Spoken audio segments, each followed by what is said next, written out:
Idupulapaya triple ఐటీలో విషాదం చోటు చేసుకుంది. ఇడుపులపాయలో నిర్వహిస్తున్న ఒంగోలు ట్రిపుల్ ఐటీలో P2 చదువుతున్న శ్రీకాకుళం జిల్లా ఏర్పేడు గ్రామానికి చెందిన నరసింహనాయుడు అనే విద్యార్థి బాత్రూంలోని కిటికీకి ఉరివేసుకొని ఆత్మహత్య చేసుకున్నట్లు Idupulapaya triple IT director Kumaraswamy Gupta తెలిపారు.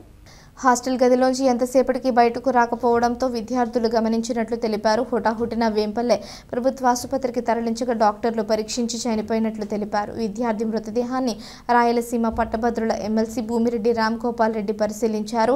అనంతరం ఇడుపులపాయ డైరెక్టర్ కుమారస్వామి గుప్తాను వివరాలు అడిగి తెలుసుకున్నారు. పోలీసులు మృతికి గల కారణాలపై విచారణ చేపట్టారు. ఉదయం నరసింహనాయుడు అనే విద్యార్థి ఇంటర్మీడియట్ సెకండ్ ఇయర్ చదివే ఒంగోలు విద్యార్థి రూమ్లో బాత్రూమ్ కిటికీకి హ్యాంగ్ చేసుకోవడం జరిగింది. పిల్లలు వాళ్ళ రూమ్మేట్లు గంట నుంచి రాకపోయేసరికి బాత్రూమ్కి వెళ్ళి చూస్తే ఆ రూమ్లో హ్యాక్ చేసుకున్నారు. వెంబడే పిల్లలు ఆయన కట్ చేసి హాస్పిటల్కి తీసుకురావడానికి ప్రయత్నం చేశారు. హాస్పిటల్కి తీసుకొచ్చిన తర్వాత ఇక్కడ డాక్టర్లు చనిపోయినట్టు ధృవీకరించారు. ఇది ప్రాథమిక సమాచారం. మిగతా ఇన్ఫర్మేషన్ పోలీసుల ఎంక్వైరీలో మనకు తెలుస్తుంది. అంటే మీకు ఎవరు ఇన్ఫర్మేషన్ ఇచ్చారు? మాకు చీఫ్ సెక్యూరిటీ ఆఫీసరు ఫోన్ చేశారు.